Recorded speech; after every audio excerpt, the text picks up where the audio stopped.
deep down that something isn't quite right with the world economy, but few know what it is. Gone are the days where a family can survive on just one paycheck. Every day it seems things are more and more out of control, yet only 1 in a million understand why. You are about to discover the system that is ultimately responsible for most of the inequality in our world today. The powers that be do not want you to know about this, as this system is what has kept them at the top of the financial food chain for the last 100 years. Learning this will change your life because it'll change the choices that you make. If enough people learn it, it'll change the world because it'll change the system. For this is the biggest hidden secret of money. Never in human history have so many been plundered by so few, and it's all accomplished through this, the biggest scam in the history of mankind.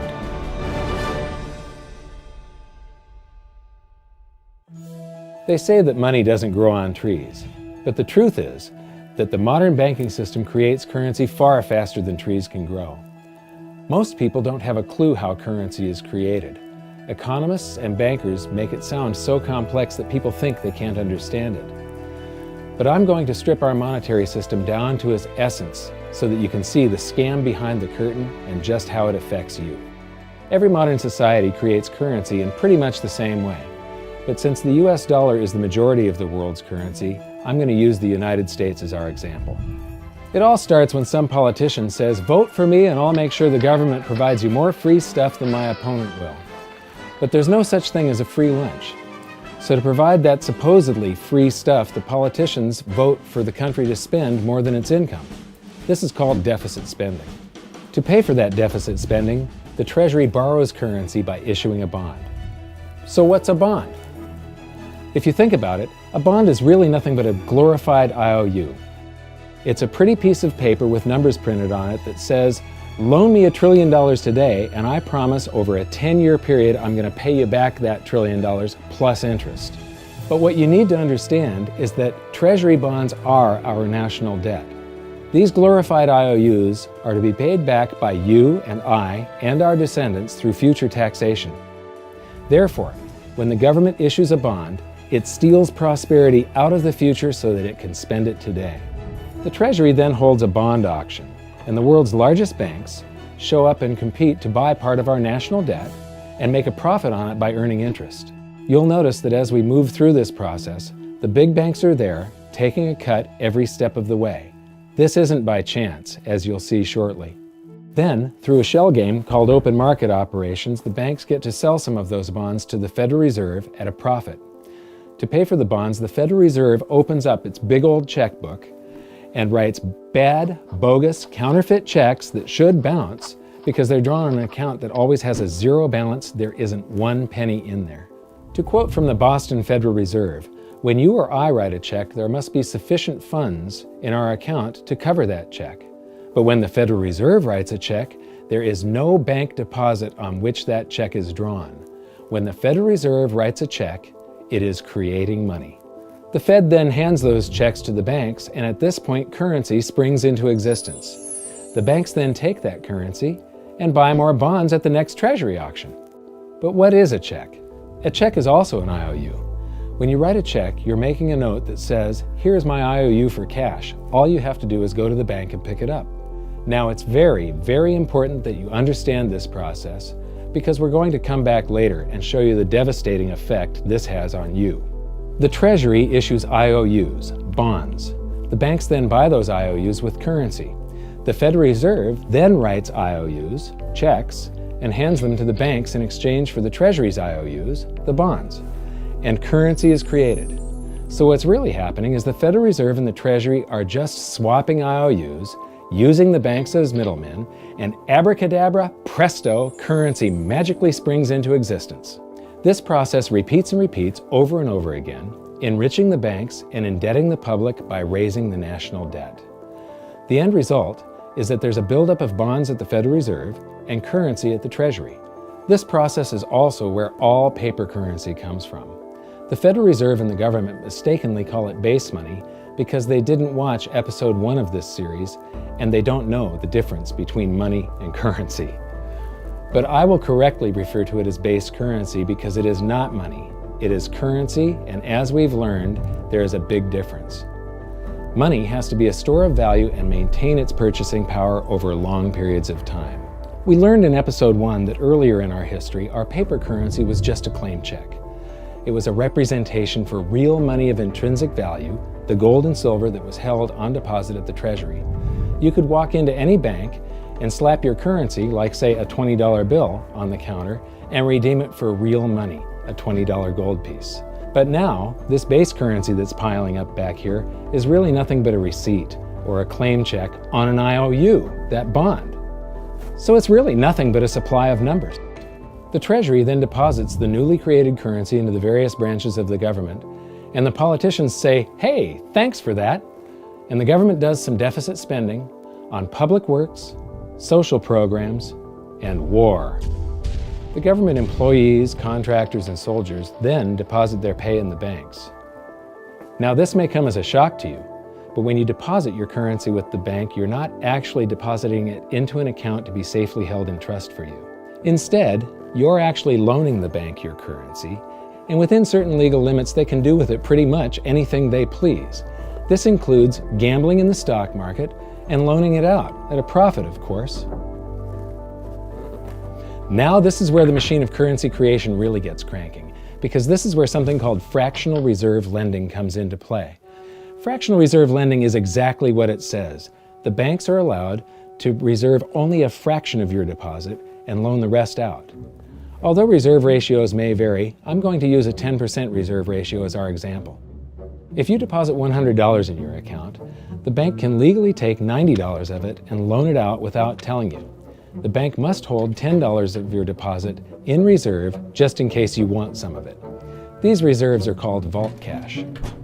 But why does your bank account still say you have $100 if the bank has stolen $90 of it? Because the bank left IOUs it created, called bank credit, in its place. Now I know this sounds crazy, but here it is in black and white from the Fed. Commercial banks create checkbook money when they grant a loan simply by adding new deposit dollars in accounts on their books in exchange for a borrower's IOU. These are nothing but numbers that the banks type into their computers. And even though these bank credit IOU numbers are very different from base currency numbers, because they only exist in computers, they are still currency. So now there is $190 in existence. Now the reason people take out loans from the banks is to buy something. They're going to buy a house or a car or something like that.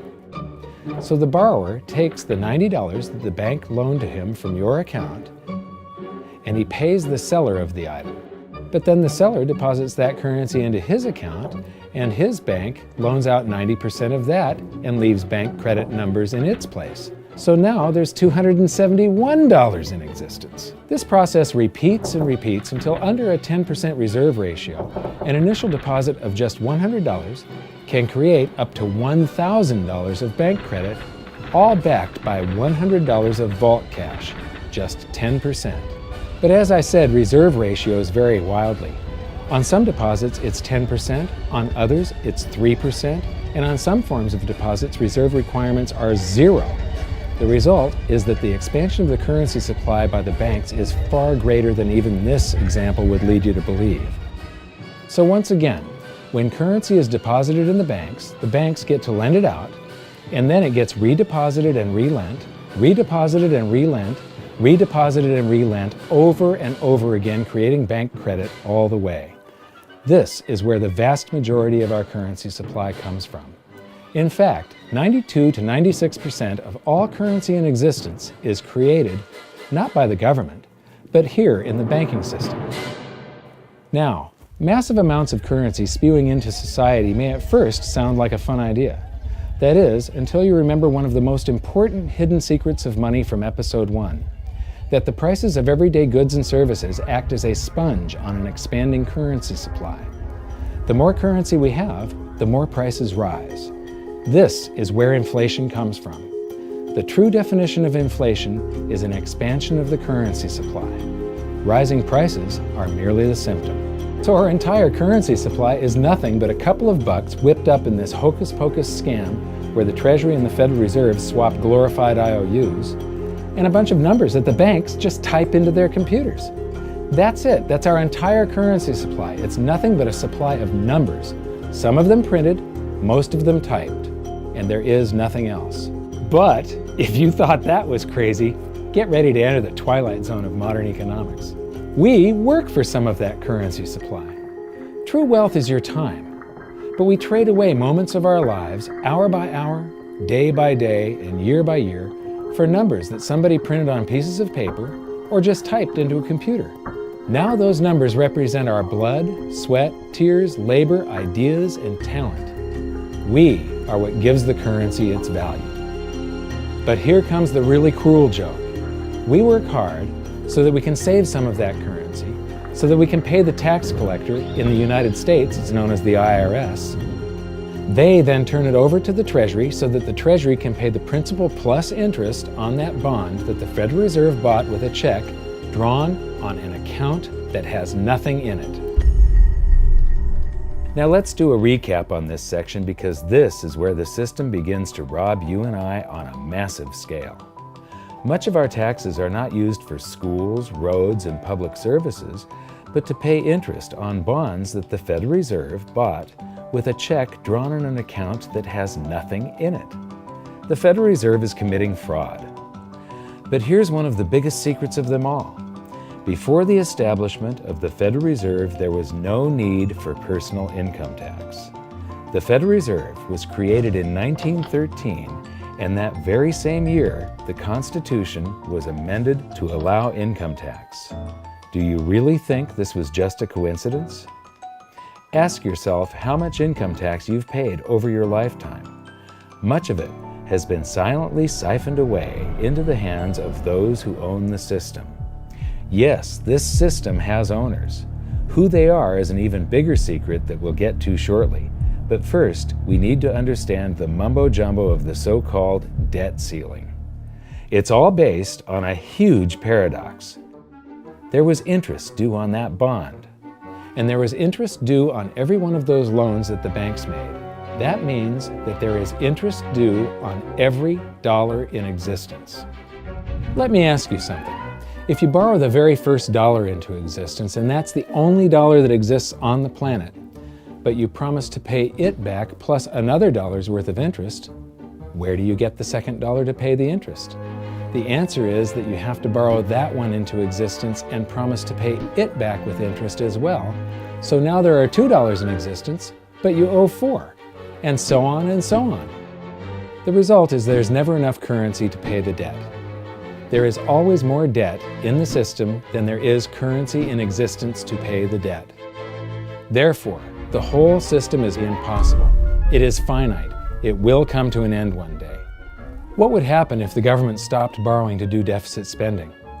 Are the payments on those treasury bonds going to stop? What would happen if the public stopped borrowing and going deeper into debt? Are your house and car payments going to stop?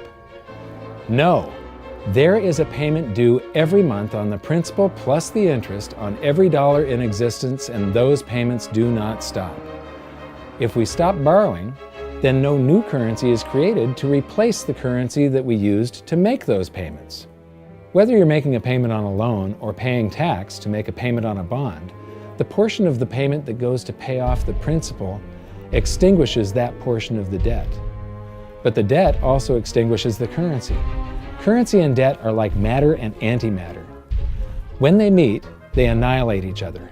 If we just pay off the principal only on all the loans and bonds that exist, the entire currency supply just vanishes. So if we don't go deeper into debt every year, look what happens. The whole thing goes into a deflationary collapse under the weight of those payments. Politicians and pundits alike talk about balancing the budget, paying down the debt, and living within our means. They don't understand that that is deflationary. It is impossible to do under our current monetary system without collapsing the whole economy. This is why any talk of a debt ceiling is not only ridiculous, it's delusional. The system is designed to require ever-increasing levels of debt just to continue.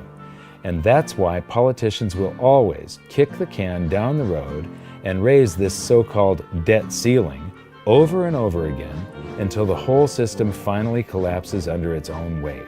In other words, they don't want it to collapse on their watch. The Founding Fathers of the United States knew the dangers of central banking and fought to free themselves from this very thing. The Revolutionary War started out as a tax revolt, but now we must pay tax just to have a monetary system. Having just suffered through the hyperinflation of the continental dollar, which was printed into oblivion to finance the Revolutionary War, they understood the dangers of fiat currency and debt-based monetary systems. So to protect future generations from institutional theft and out-of-control government, they wrote into the Constitution that only gold and silver can be money for the simple fact that you can't print them. Our current system is not only unconstitutional, but it robs us of the liberty and prosperity our forefathers fought and died for. We are all feeling the effects of ignoring the Constitution right now. By forcing more currency into circulation, our purchasing power is diluted. Inflation is a slow and insidious stealth tax that is simply the result of this debt-based monetary system. This system empowers and benefits those who create the currency and receive it first, as they get to spend it into circulation before it has an effect on the economy. They're stealing purchasing power from you and transferring it to the banks and the government every hour of every day because of this false monetary system. And it's not like the people at the top don't know this. To quote the Federal Reserve, the decrease in purchasing power incurred by the holders of money due to inflation imparts gains to the issuers of money. This is a fraud. It is a pyramid scheme, it is a Ponzi scheme, it's a scam, and it's a lie. Our entire monetary system is nothing but a form of legalized theft. But here's the biggest con job of them all. The Federal Reserve is not federal, it has stockholders. There is no federal agency that has stockholders. What's a stockholder? A share of stock represents a percentage of ownership in a corporation. So the stockholders are the owners of that corporation. Therefore, the Federal Reserve is a private corporation with owners. And you can see it for yourself if you go to the Federal Reserve's website, and it will say, the stockholders receive an annual dividend of 6%. Now we know that the stock in the Federal Reserve was originally issued to the largest banks in the United States. But because of mergers and acquisitions through the years, you can't actually trace who owns the stock in the Federal Reserve. That's a very closely guarded secret. My guess would be that the owners are those primary dealers, the banks that get to make a profit by selling part of our national debt, those bonds, to the Federal Reserve, who buys them with a check from nothing. Then we pay tax to pay the principal and the interest on those bonds so that the Federal Reserve can pay the banks a 6% dividend. Don't be alarmed if you don't quite comprehend the deception of this system at first glance. Very few people do. It is purposely complex. The economist John Maynard Keynes once wrote, "By this means, government may secretly and unobserved confiscate the wealth of the people, and not one man in a million will detect the theft." I believe that presented correctly, anyone can understand this system, regardless of how complex it is. So let's do a recap and break it down even more. The way the system works is that, step 1, the government creates glorified IOUs. These bonds increase our national debt and put the public on the hook to pay it back. Step 2, IOUs are swapped to create currency. The Treasury sells the bonds to the banks. The banks then turn around and sell our national debt at a profit to the Federal Reserve, which they probably own. The Federal Reserve then opens its checkbook that doesn't have a penny in it and buys those IOUs with IOUs that it writes, checks, on a checking account that has a zero balance. Then they give those checks to the banks and currency just springs into existence, and then the whole process repeats. This results in a buildup of bonds at the Federal Reserve and currency at the Treasury, which is really just a supply of numbers. The Treasury then deposits the numbers in the various branches of the government, and we get to step 3. The government spends the numbers on promises, public works, social programs, and war. Then the government employees, contractors, and soldiers deposit their pay into the banks, and we get to step 4, where the banks multiply the numbers by magically inventing more IOUs through fractional reserve lending, where they steal a portion of everyone's deposit and lend it out. That currency gets redeposited and then a portion is stolen again. And the process repeats over and over, magnifying the currency supply exponentially. Then we work for some of those numbers, which brings us to step 5, where our numbers are taxed. We pay tax to the IRS, who then turns our numbers over to the Treasury, so the Treasury can pay the principal plus the interest on bonds that were purchased by the Federal Reserve with a check from nothing. Then we get to step 6, the debt ceiling delusion. The system is designed to require ever-increasing levels of debt and will eventually collapse under its own weight because politicians always kick the can down the road. They don't want it to collapse on their watch. And finally, step 7, the secret owners take their cut. The world's largest banks own the Federal Reserve. Those banks make a profit selling our national debt to the Fed. They make a profit when the Fed pays them interest on the reserves held at the Fed, and the Fed pays them a 6% dividend on their ownership of the Fed. This system is fundamentally evil.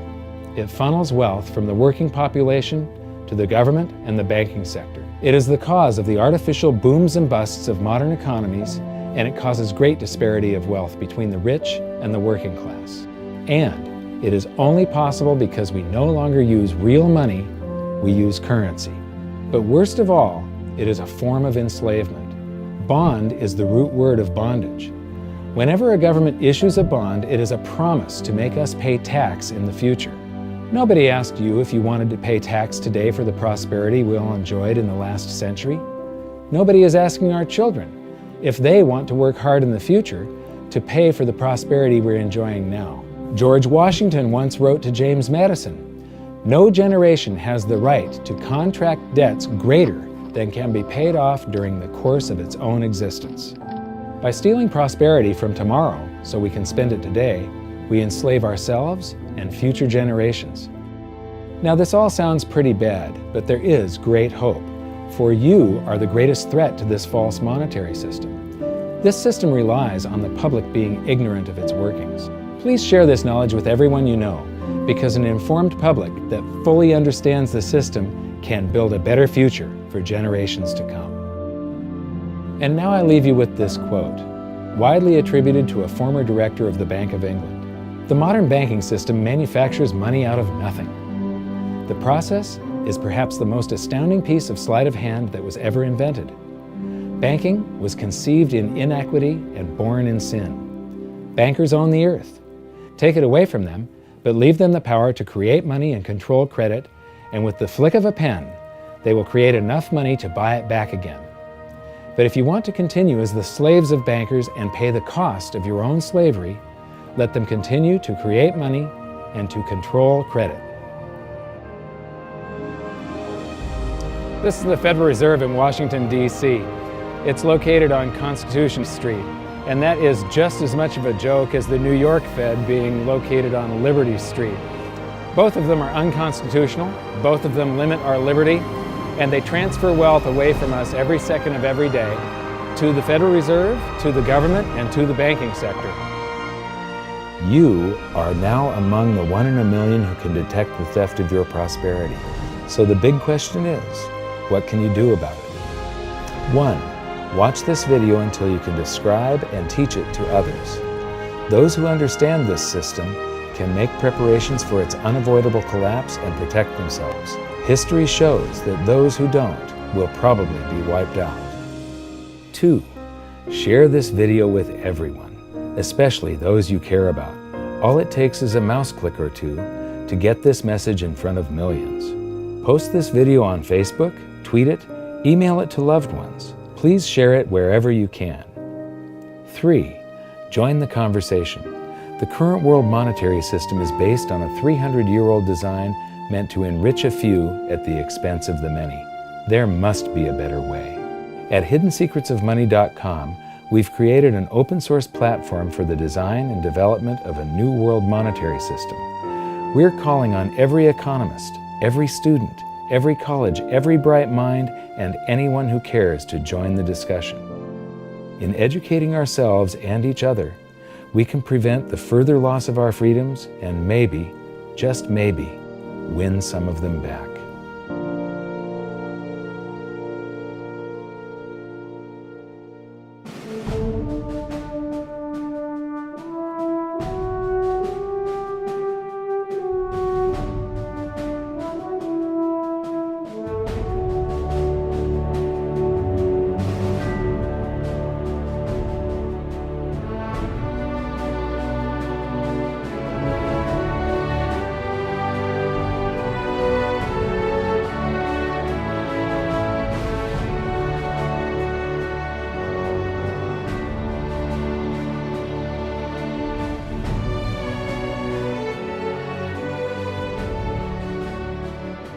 I think your episode 4 is very beneficial, very helpful. It's going to introduce these ideas to a lot of people, and like I've just been talking about, we have to change people's mind, and the more they understand it, the better. And I think we're at this point now where more people in the last several years, 4 or 5 years, have thought about the Fed than they ever have in the previous 95 years. So I think an explanation and diagrams to show it is very helpful, because quite frankly, they're not going to get it in their grade school, they're not going to get it in their high schools, they're not going to get it in college unless they're in a very rare circumstance to understand how this works. You know, for years before I got involved in really studying gold and some of the things I write and talk about today, I was a monetary economist for decades. You know, in your video, you talk about the primary dealers. I was chief counsel and chief credit officer, one of the largest primary dealers for 10 years. So I had an inside seat on the Treasury market and have the privilege of working with several former vice chairmen of the Board of Governors, Manley Johnson and David Mullins, going back to the 80s and 90s. So I'm very immersed in what you were talking about. And I thought it was extremely accurate, extremely clear. I didn't think you were stretching on any points. It was really like something out of a PhD course, except that it was very easy to understand. I think it's accessible. I think we're seeing a little bit of a revolution in communications in the following sense. You know, as you point out, the Fed was created in 1913. Well, in 1913, there was no web, there was no YouTube, no Twitter. There was really no one to kind of stand up and oppose the Fed or call them out, if you will, or really get into a discussion that everyday Americans could follow. That's not true now with social media and everything else. You can reach out to millions and tens of millions of people and tell them what's going on. I think you've done that. You've done it successfully. I applaud it. I think this is a great video. I look forward to seeing it again. I know millions of people will enjoy it. Well, as we know, the Federal Reserve believes it can create money out of thin air, not realize money is supposed to represent real products and services. And what people don't realize is when the Fed does that, in effect, as Keynes pointed out, it's a form of taxation. It's a form of confiscation. And because people don't see it, the politicos get away with it, but it also undermines social trust. It just is corrosive throughout society. We're going to have a lot of turmoil in the coming years, but it's going to be the kind of turmoil that leads to positive things. So don't despair. Get out there and fight, because the tide is going to turn. This is going to be the status last stand. Thank you. This episode of Mike Maloney's Hidden Secrets of Money was brought to you by GoldSilver.com and the new Silver Pegasus Round. To learn how to protect your family and turn the coming economic storms into opportunity, visit GoldSilver.com.